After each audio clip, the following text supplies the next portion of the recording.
योगदान नहीं रहा होगा जितना इन लोगों की मेहनत जो इन्होंने कहा। क्योंकि हमारा काम 2 बजे 3 बजे खत्म हो जाता हो, इनका काम तो 3 बजे के बाद शुरू होता था कि अब इसको जाना है, इसको मनाना, इसके या पास जाना है, ये यहाँ से ये हो गया। क्योंकि इलेक्शन में बहुत कुछ होता रहता है इधर उधर। लेकिन जब रुझान आने शुरू हुए और पंजाब और गुजरात से पहला राउंड, दूसरा राउंड, तीसरा राउंड जब आगे बढ़ते गए तो लगा कि है ऊपर वाला जो कुछ ना कुछ तो अपना कमाल दिखा रहा है, कुदरत कमाल दिखाती है। और ऐसे हालात में जब सारी पार्टियां इकट्ठी हो जाएं, सारा पैसा इकट्ठा हो जाए, सब कुछ सिस्टम एक आप वर्सेस ऑल हो जाए, तब उस ऐसे हालात में जीतना बहुत बड़ी बात है। मैं मुबारकबाद दूंगा अरविंद जी को कि उन्होंने न थकते हैं न अकते हैं। जब भी पंजाब में आना है पंजाब में, गुजरात जाना है गुजरात में, तो कोई रोड शो में ये नहीं देखते कि टेम्परेचर कितना है, वरना ज़्यादातर नेता जो है ना वो टेम्परेचर पूछकर उसके बाद बाहर निकलते हैं। How much is the temperature? Is 42। Oh my god, it's too hot, no no no. वो वाला काम हमारे में नहीं है। हमारे तो 44 भी हो, 48 भी था पंजाब में। तो जब हमने काम किया तो कोई जब दिल से काम करना है तो बात दिल से निकले तो असर रखती है। तो ये मेहनत है और मेहनत का जब फल मिलता है तो उसके लड्डू तो फिर सौरभ भाई बहुत ही स्वाद होते हैं। तो गोपाल इटालिया जी ने जो कहा कि हम आम घरों से निकले हुए हैं, सभी आम घरों से ही निकले हैं और इतने इतने बड़े पद कभी सोचा नहीं था कि भारत की देश की सबसे बड़ी पंचायत कही जाने वाली लोकसभा में भी जाएंगे, 2-2 बार जाएंगे, राज्यसभा में भी जाएंगे और मंत्री बन जाएंगे, मुख्यमंत्री बन जाएंगे। वरना हमें कौन, वो जो सेक्टर 2 या 4 जो इनके घर हैं चंडीगढ़ में, हम हमें तो जाने नहीं देते थे। वहां कहते बस यही दुनिया खत्म है, चलो चलो शाबाश पीछे हो जाओ। तो उन सेक्टरों में, उन घरों में अगर कोई लेके जा सकता है तो आम आदमी पार्टी लेके जा सकती है, वरना जिला प्रधान भी नहीं बनाते जी। इनकी बेटे, इनके साले, इनके भतीजे, इनके जीजे, बस यही चलता है बस। तो अब जो है ये धारणा टूटी है। आम आदमी पार्टी ने ये एक नई दिशा और दशा दी है। अब सबको यकीन हो गया कि मैं भी लड़ सकता हूं और मैं भी जीत सकता हूं। गोपाल भाई ने बताया नहीं, मैं बता देता हूं। ये गुजरात पुलिस में सिपाही रहे हैं और एक बार हम ट्रैवल कर रहे थे तब उन्होंने बताया था, एक सिपाही से एक विधायक तक का सफर छोटी मोटी बात नहीं है। तो वहां से इस्तीफा दिया इन्होंने सरकारी नौकरी से। बहुत से हमारे साथी ऐसे हैं जो, चीमा साहब बैठे हैं, बड़े फेमस वकील रहे हैं, आज वित्त मंत्री हैं पंजाब के। और राखी बिरला बैठी हैं, बहन हमारी, वो पत्रकार थी, जब रामलीला ग्राउंड में कवर करने आई थी वहीं रह गई बस कि ये ज्यादा अच्छा प्लेटफॉर्म है। तो आज जो राजनीति में इन्होंने अचीव किया, कमाल है। तो थोड़ा थोड़ा तो एफर्ट तो करनी पड़ती है ऐसे तो, वरना राजनीति को हमारे यहाँ ये कहते हैं कि पैसे वालों का खेल है, ये तो गुंडों का खेल है। लेकिन ये धारणा बदल दी है अरविंद जी ने। राजनीति में गंदे बंदे, राजनीति में गुंडे या भ्रष्टाचारी इसलिए ज्यादा नहीं है कि इसमें ज्यादा आते हैं, ये इसलिए ज्यादा है कि अच्छे बंदे कम आते हैं। वो कहते हैं यार छोड़ो यार, ये काम हमारा बस का नहीं है, रहने दो। तो अच्छे आएंगे तो अच्छे बढ़ जाएंगे।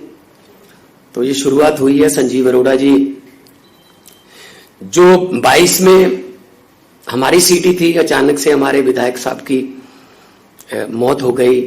परमात्मा उनको अपने चरणों में निवास दे। तो ये बाई इलेक्शन हमें लड़नी पड़ी। तब हम 7,000 से कुछ ज्यादा मतों से जीते थे। अब हम 10,000 से कुछ ज्यादा मतों से जीते हैं। तो हालांकि वोटिंग परसेंटेज कम है, पिछली बार ज्यादा परसेंटेज वोट हुआ था, इस बार थोड़ा कम है, लेकिन उसमें भी मार्जिन इतना है कि 40% और 22%, 18% का मार्जिन। 1-2% पे सरकारें बन जाती हैं, 1-2% पे देश की सरकारें बन जाती हैं।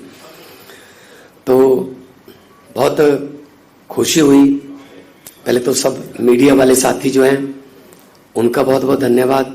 आप आए, ये जो यहाँ आप आए हैं ना, इसका नाम है कपूरथला हाउस। ये कपूरथला के राजा का महल था।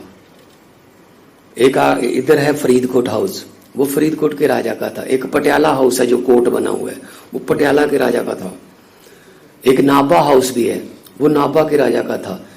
यहाँ हमें कौन आने देता था जी, तो राजाओं के महल थे। तो आज अगर हम कपूरथला हाउस में हैं तो सिर्फ पब्लिक की वजह से, संविधान की वजह से और एक अच्छी सोच की वजह से हम हैं। हमारी टीम है, हम मिलके काम करते हैं।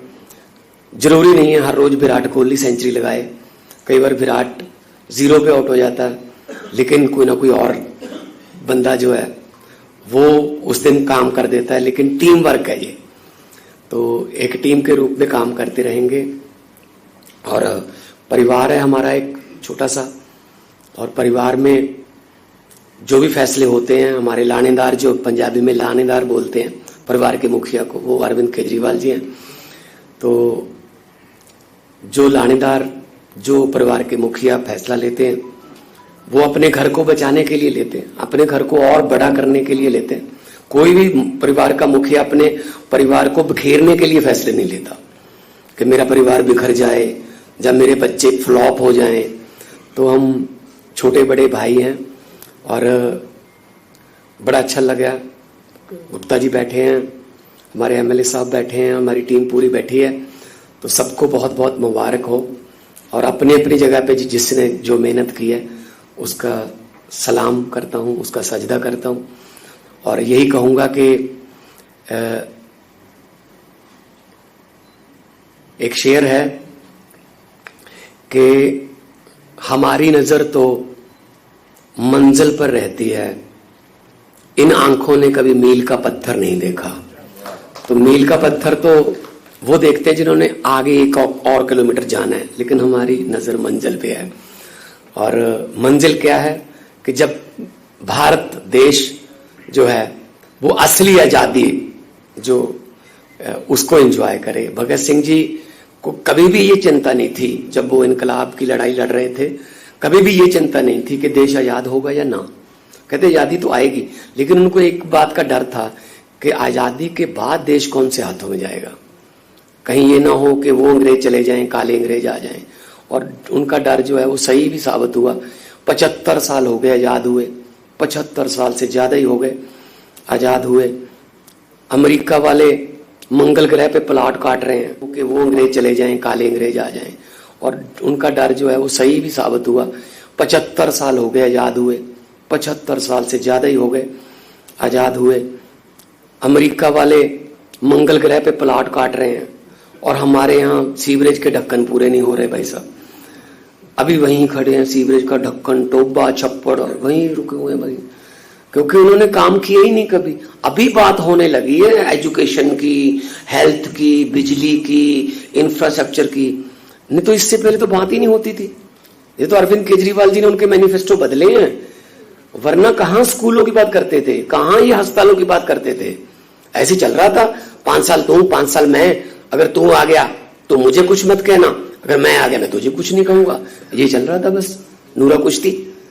तो हमारे जितने भी एमएलए साहबान हैं, चाहे वो गुजरात में हैं, चाहे गोवा में हैं, चाहे वो दिल्ली में हैं, पंजाब में हैं, राज्यसभा के मेंबर साहब हैं, हमारे एमपी साहब हैं लोकसभा के, सबको बहुत बहुत मुबारक। और मैं चाहूँगा कि हम एक टीम के रूप में काम करते रहें और आगे बढ़ते रहें और हमारे देश की सेवा करते रहें। और भगत सिंह का एक आखिरी शेर मैं सुना के अपनी जगह लूँगा। भगत सिंह जी ने कहा था कि इश्क करना सबका पैदाइशी हक है, इश्क करना सबका पैदाइशी हक है, क्यों ना इस बार वतन की सरजमी को महबूब बना लिया जाए। तो वतन की सरजमी को महबूब बनाते हैं और तरक्की करेंगे और अपना योगदान हम जितना भी हो सकता है वो इसमें डालते रहेंगे। बहुत बहुत धन्यवाद, बहुत बहुत धन्यवाद।